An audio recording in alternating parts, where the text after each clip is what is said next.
Está começando mais um programa Saúde em Foco nessa quarta-feira. E nós convidamos para falar sobre pediatria a doutora Kelly Bada. Então vai ser uma conversa muito interessante para você que é mamãe, para você que está se preparando para receber aí o neném. E saber mais o que é importante para cuidar bem da criança, porque a criança é tudo. E a doutora Kelly está aqui, ela que aniversariou ontem, então a gente já cumprimentou, volta a cumprimentar aqui, desejando muito sucesso, muita paz e muito amor para a doutora Kelly, que está aqui no Copa desde 2004, não é, doutora Kelly? Tá? Muito bem-vinda e obrigada por você ter aceito o nosso convite aqui da TV. Obrigada, eu que agradeço. Para passar informações para nossos telespectadores. Ok, vamos começar falando do bebê, do recém-nascido. Né? A gente sabe que a pediatra é importantíssima quando a criança chega ao mundo. Ela está ali e ela vai seguir essas primeiras horas. O que é feito nas primeiras horas, doutora Kelly? Na verdade, nos primeiros minutos. Minutos. Sim, quando o bebê nasce, ele sofre várias modificações do padrão respiratório. Então, dentro do útero ele não respira, ele recebe oxigênio através do cordão umbilical. Assim que ele nasce, o cordão umbilical é cortado, então ele tem que respirar, os pulmões se expandem, né? Outra modificação que tem que ser muito rápida no batimento cardíaco, em toda a circulação do bebê. Então, o padrão de circulação dentro do útero é um tipo e quando ele nasce, isso tudo tem que mudar automaticamente. E é isso que você avalia logo que ele nasce? Isso, o pediatra é importante, é obrigatório durante a sala de parto, que a gente chama. E nesse momento o pediatra vai avaliar se tudo isso está ocorrendo como deveria, né? Então o bebê tem que respirar, os batimentos cardíacos, tem que ter os movimentos corretos, né? E qualquer coisa que esteja anormal tem que ser rapidamente tomada uma medida, uma intervenção para esse bebê. Agora, no Copa, a gente tem a pediatria. A pediatria ela fica no bloco da maternidade, fica por ali. Isso. Então, a pediatria é para onde vão as crianças de até quantos anos? Sim, assim que nasce o bebê, ele fica no berçário, que é ali juntamente com a maternidade. Sim. Na pediatria, são as crianças depois que ela tem a alta, se ela voltar com algum problema, ela já fica na pediatria, então 2 dias de vida, até 12 anos, 11 meses e 29 dias. Então eu te pergunto, como é que está essa pediatria? Ela tem lugar suficiente para todos os problemas da cidade de Mococa? Ela está equipada? O que você pode falar para o público sobre a pediatria de Mococa? Sim, a pediatria é muito bem equipada. Nós contamos com praticamente todos os recursos, porém nós não temos uma UTI pediátrica. Então, os casos graves que chegam até nós temos condições de atendê-los, avaliá-los, estabilizar até o momento de serem transferidos para uma UTI. Certo. Entendeu? Então nós não temos a UTI, porém nós temos os respiradores, as medicações, tudo que existe numa UTI para estabilizar essa criança até conseguirmos uma vaga de UTI fora da cidade. Tá. E quanto ao berçário? O berçário também é a mesma coisa. Como a pediatria. Sim, eles estão equipados. Temperatura, sim, tudo. Os aparelhos, as medicações, a grande maioria, né? É claro que com a escassez de recurso no sistema de saúde, não é só de Mococa, né?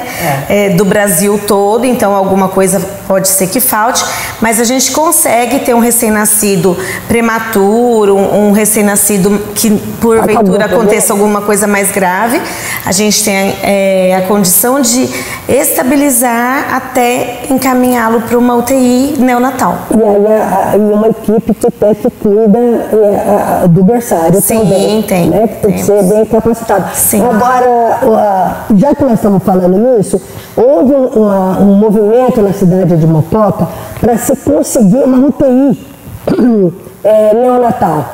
Aquela UTI que quando você está falando que tem uma criança que nasceu com um problema grave e que precisaria de uma UTI. Mas Mococa não tem UTI. Por quê? Porque ela não tem verba, em SUS, ela não vai mandar dinheiro para fazer isso. Então, a população tem que se mobilizar para comprar essa UTI, né, para a maternidade de Mococa. Eu me lembro desse movimento e, de repente, esse movimento acabou. Então, a gente precisa priorizar certas coisas. E a UTI neonatal é para salvar a vida de uma criança. Então, a gente tem que pensar, os empresários, vamos tentar ajudar. Então seria a maternidade, não é a Santa Casa. Ou seria a Santa Casa? Então, isso é uma questão mais burocrática, política. Então, eu não estou bem a par como deveria ser isso, né? Porque o sistema de saúde, eles têm algumas direções regionais, né? E dentro dessa regional, cada lugar tem uma especialidade. Então, a UTI nós não temos, nós encaminhamos para outros lugares. Nós vamos ter, se Deus quiser. Kelly, agora, no caso, eu não sei se você teria esses dados, no caso que nasce quantas crianças mais ou menos dia ou mês? Você teria mais ou menos isso? Eu não tenho esse dado. Seria o quê? 30? Bem variável, a mais. No mês, eu falo. Eu acho que mais.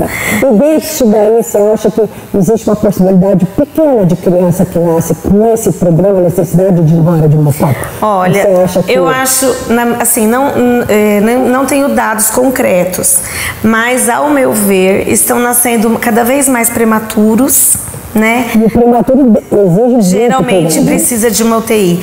Então, assim, as mães estão engravidando mais tardiamente, né? Então, as mulheres querem se formar, trabalhar e depois engravidar.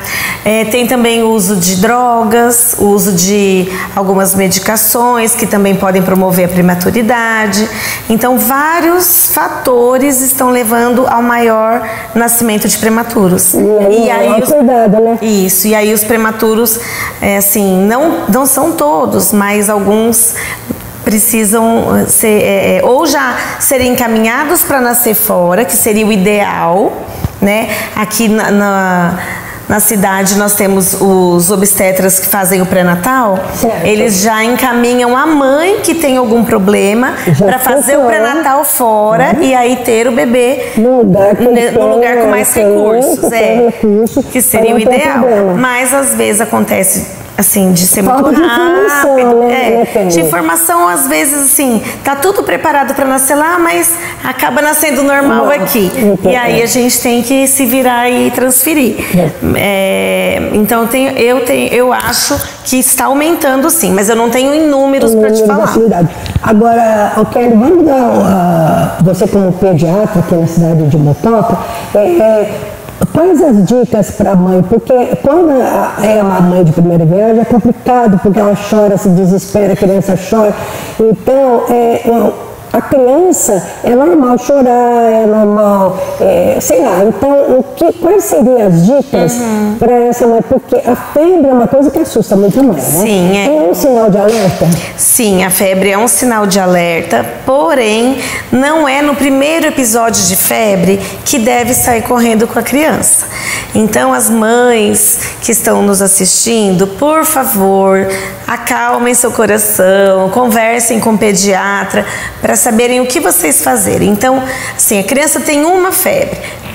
Administra o medicamento que vocês estão orientadas, né? Deixa a criança com uma roupa mais leve, tenta administrar mais líquidos, aguinha. Às vezes, com febre, normalmente a criança não vai comer bem, mas tenta oferecer bastante líquidos. Aí vem outra febre. No dia seguinte, claro, se a criança estiver bem, assim, né? Se a febre perdurar. Isso, mas não adianta no primeiro dia sair correndo. Porque às vezes é uma febre que no dia seguinte já passou. Entendeu?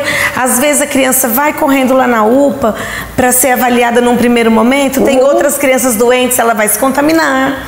Então não precisa sair correndo. né? Calma, né? Calma, medique, observe se a criança está conseguindo ingerir líquido, né? Agora, se estiver vomitando, a criança bem prostrada, bem molinha, aí tudo bem. Mas se a criança recebeu o remedinho, abaixou a febre, tomou alguma aguinha, conseguiu comer alguma coisa, espere até o dia seguinte. Pra ver se a coisa Isso, continua. porque normalmente no primeiro dia de febre, ainda nós não teremos a manifestação de nenhuma doença. Então, a partir do segundo, às vezes até terceiro dia, que vai manifestar algum processo infeccioso. Então não adianta correr, porque vamos com calma que a coisa se resolve. Isso. Agora, e a primeira consulta, Kelly? Então, você pegou neném na maternidade, você orienta a mãe que ela tenha na primeira semana, ela já tem que fazer a primeira consulta? Na primeira semana, o ideal é que na primeira semana ela leve uma consulta com o pediatra, porque os bebês nascem um pouco inchados. Então, eles nascem com um peso e vão perdendo um peso.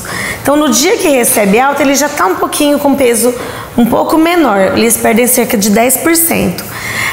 O que acontece? Nessa primeira semana, nós temos que avaliar se esse peso que está perdendo está sendo muito grande, uma grande perda, ou se está recuperando, como está a amamentação, que é um processo maravilhoso, ideal, mas é um pouco complicado para algumas pessoas, né? Então, nessa primeira consulta é isso: avaliar o peso, avaliar a amamentação, avaliar as dúvidas dos pais, porque geram muitas dúvidas, ainda mais quando é o primeiro filho, né? Então, essa primeira consulta é importantíssima na primeira semana. E o umbigo também é uma questão que às vezes gera um pouco de preocupação para as mães, mas é uma coisa que para muito primeira viagem já te preocupa, mas depois a pessoa percebe que aquilo ali vai cair, vai secar, não tem problema. Só uma higiene, né? Isso, muita higiene. Isso. Né, o umbigo é meio que um mito, né? Então as avós, as vizinhas, as pessoas mais experientes, elas têm trazem consigo esse mito do umbigo, né? Que vai cair, que não pode ter contato no 7º dia. Tem várias histórias assim, porque antigamente nós não tínhamos muitos medicamentos, muita informação, né? Essa higiene, não tinha vacinas, então era bem comum acontecer da criança ter tétano, né? Porque não tinha esterilização dos materiais, né? Na hora que nasce, não tinha as vacinas contra tétano na mãe. Então, realmente, muito lá atrás, era um problema. Um mito, um biguinho da criança. Foi um problema, mas atualmente, o que a gente usa? Álcool 70%. Desde o momento que nasce, limpar aquele, a gente chama de coto umbilical, né? Lava no banho, com água e sabão, e coloca o álcool 70% em todas as vezes que for trocado o bebê. E acabou. Acabou. E a higiene, agora, o caso da criança, às vezes a assadura, né? Eu não sei, Kelly. Às vezes você percebe que a mãe demora para trocar fralda, alguma coisa. Às vezes a criança chega num ponto que você fala, não é possível, eu não sou médico. Eu estou comentando. Aí no caso seria banho, higiene. Isso, as fraldas. A assadura deve incomodar a criança. Muito incomoda. E aqui em Mococa, ainda que nós temos um verão muito quente, né? Você vê agora, estamos no inverno ainda, né? E já estamos com esse calor. Então a criança também sente esse calor. Então a fralda abafa a pele, a urina, o suor deixa a pele úmida. Isso favorece a proliferação de fungos. Então a maioria das vezes das assaduras são causadas por fungos ali daquela região. Então deixar sempre a criança com roupas mais leves, né? No calor aqui em Mococa, não ficar abafando muito a criança, trocar a fralda com frequência, evitar usar aqueles lencinhos umedecidos, pelo menos nos primeiros dias, até no primeiro mês, usar para higiene, lavar mesmo a região.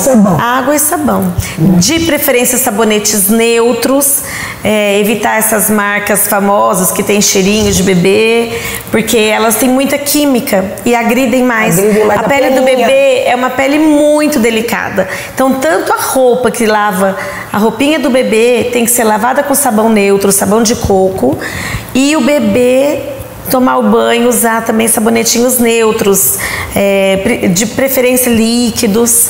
Né? Uma outra coisa, Kelly, eu estou falando, mas você me corrija se eu estiver errada. A roupa da criança tem que ser lavada separadamente. Sim. Ponto.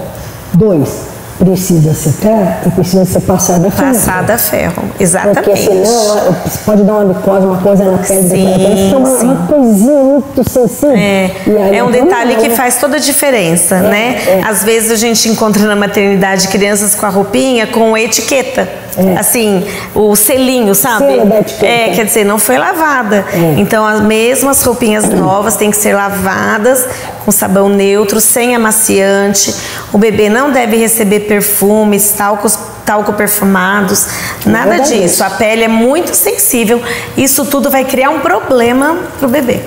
Agora, a pediatria, a criança vai no médico até 12 anos. Então, como é que fica a consulta a partir de 1 ano de idade? Porque tem mãe que às vezes a criança tem 1, 2 e fala, imagina, acabou. Não tem mais consulta. Não, o bebê até 6 meses de idade, ele tem que ir ao pediatra todo mês. Até 6 meses. Até 6 meses todo mês.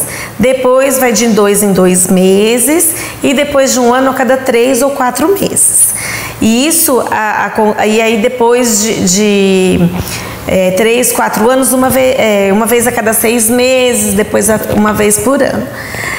A criança pode, o adolescente no caso, pode ir ao pediatra até uns 18 anos, mas normalmente eles não querem. Não querem pediatra. Não, eu no meu consultório atendo até 14, 15, aí eles já ficam um pouco com vergonha. O consultório dos pediatras geralmente é cheio de bichinho, né, de atrativos e eles já se acham adultos, então geralmente até os 15, assim, eles não querem mais. Certo. Mas a adolescência é uma parte da pediatria, né? Existe o médico especializado, o pediatra subespecializado em adolescente, que seria o ebiatra.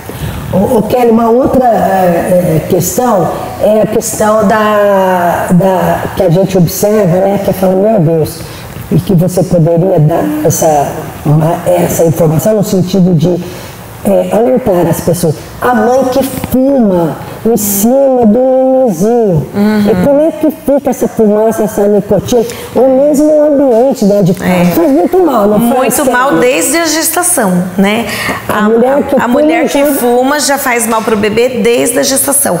Tanto o álcool quanto o fumo é muito prejudicial na gravidez. Certo. Né? Então o bebê já pode nascer pequeno para a idade, um peso abaixo do normal, já pode nascer com algum problema por conta do fumo. E aí, quando ele sai, quando ele nasce, o ambiente tem que estar livre de qualquer odores fortes, né? Então, tanto perfume, produto de limpeza, quanto cigarro, fumaças. É muito prejudicial. Todas as pessoas que estão ao redor de um fumante, elas vão inalar, né, a fumaça, e vai ter prejuízos no seu corpo, tanto quanto o fumante. E o recém-nascido, o bebê pequeno, mais ainda. Então, principalmente as crianças que têm asma, bronquite, rinite alérgica, isso tudo piora muito com o uso do cigarro. Legal.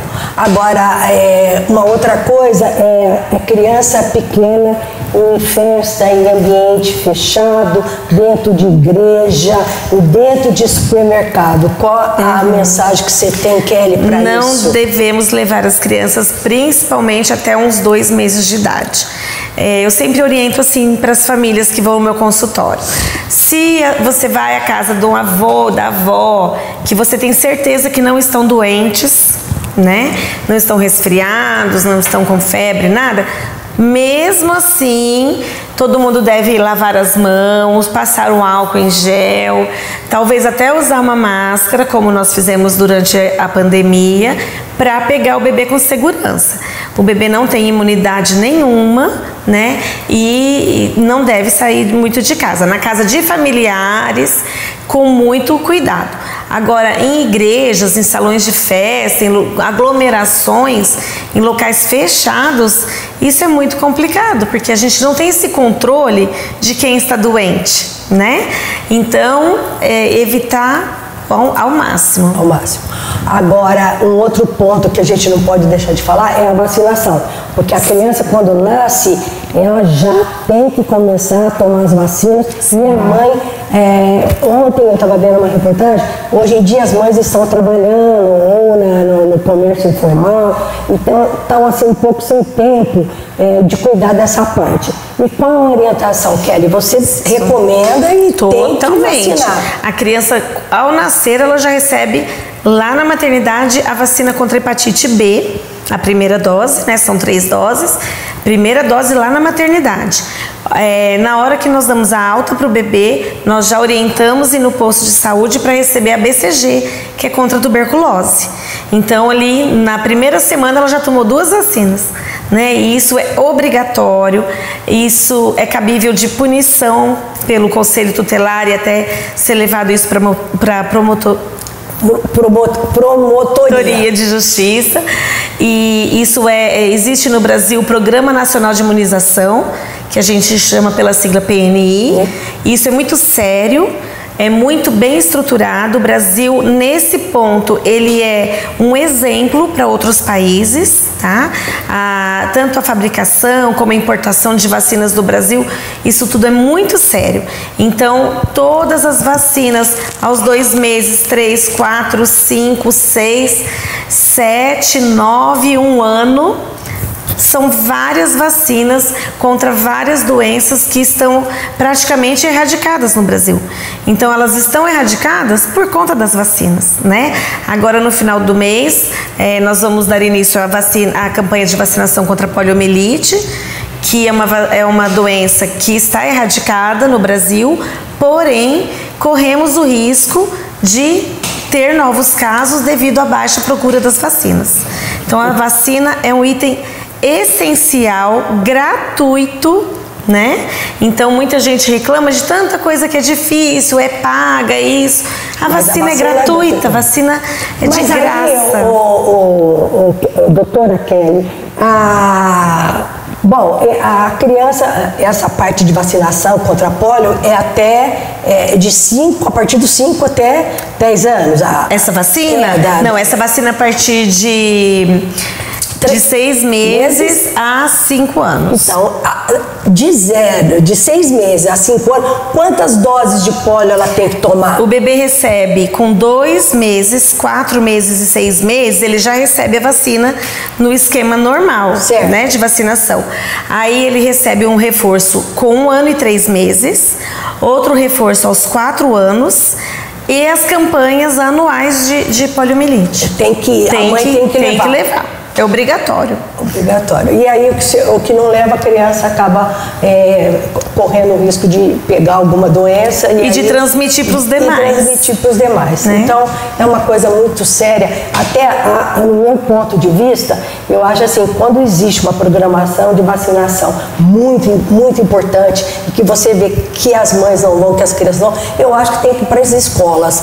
Né? Porque aí as escolas, você vai pegar, né, quase que 100% das crianças do município. Né? E hoje em dia até temos um problema com a vacina do Covid, então, né? Que foi liberada a partir dos 6 meses. Mas ninguém deu. E as mães não estão querendo dar.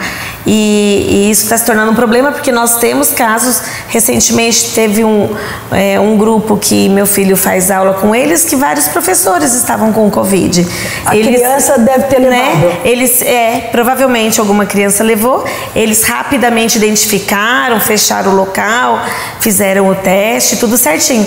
Eu fiquei tranquila, porque meu filho está vacinado. Né? E quem não está? E quem não está? Né? Poderia ter pego. Porque você com a vacina, você está protegido. E o que não está com a vacina pode ir para sua casa, tiver um problema tão sério de respiratório com criança. Sim, recentemente nós tivemos isso. Então, Kelly, agora só para terminar, eu queria que você comentasse essa parte de alimentação infantil. Porque o que a gente vê hoje é obesidade infantil, às vezes crianças com diabetes e tudo isso.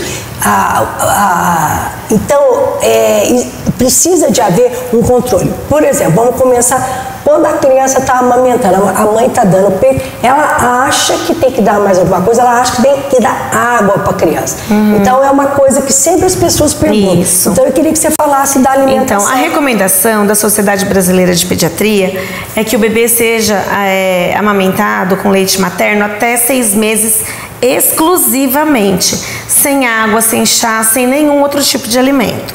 É claro que tem as exceções, que as mães precisam voltar ao trabalho mais cedo ou por algum motivo não conseguiram amamentar, então existem as fórmulas infantis. Então também serão oferecidas até 6 meses exclusivamente. A partir de 6 meses ocorre a introdução alimentar. Isso tudo tem mudado muito. Então, às vezes, algumas pessoas não acompanharam esse processo de mudança. Então, algum tempo atrás, não muito tempo, as mães ofereciam biscoitinho, bolachinha de maisena, danoninho, enfim, esses outros alimentos, gelatina, e não são mais recomendados, tá? Olha só, então, gente. a partir de 6 meses, a criança vai receber o leite materno ou a fórmula, vai continuar. Ela vai receber frutas, né? Não mais os sucos. Não são mais oferecidos os sucos, por conta desse suco estimular muito a produção de insulina, liberação. E artificial também. Nem, muito menos artificial. Mesmo os naturais nós não oferecemos. Então a criança vai receber 2 porções de fruta por dia, e o almoço e o jantar com alimentos naturais, sem sal e sem açúcar. E aí as avós ficam bravas com o pediatra. Mas eu criei os meus e tudo. Mas a ciência vai evoluindo e a gente tem que acreditar na ciência, né, gente? Então, olha, e só você ver a obesidade, você acha uma alimentação dessa, em que tirou o biscoitinho, tirou a bolachinha, tirou o danoninho, tirou o suquinho, a criança já começa a se habituar com a alimentação mais saudável.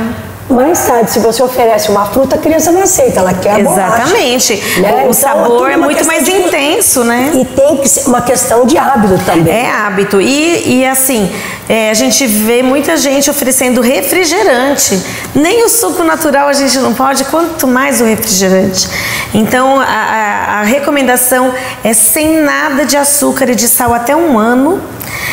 E o açúcar até 2 anos. Nesse período, da gestação até os 2 anos, existe um período que chama que corresponde aos primeiros 1000 dias de vida. E nesses primeiros 1000 dias é realizado a programação metabólica do bebê. Então é como se a gente tivesse um computador e a gente fosse fazer uma configuração do celular, do computador. E nessa configuração, tudo que a gente fizer vai acontecer para o resto da vida. Da criança. Então, se você programa uma criança a comer doce ou sal, isso vai ser para o resto da vida. E ela vai ter pressão alta, e ela vai ter diabetes, ela vai ter obesidade, colesterol, triglicéridos, enfim, inúmeros problemas. Então, nesses 1000 dias, é muito importante essa programação.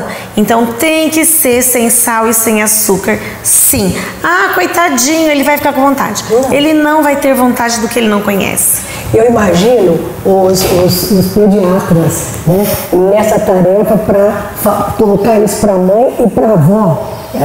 Não é fácil. Não é fácil, mas olha, sinceramente, é pro bem da criança. E o que a Kelly acabou de falar, para mim, é assim, fundamental, muito importante, essa programação. Sim. Então, nada de sal, nada de açúcar, nada de brigadeiro, porque a criança depois não vai querer nada, ela quer o doce, né? Isso na internet, a gente encontra tantas receitinhas, tantas coisas naturais, sabe?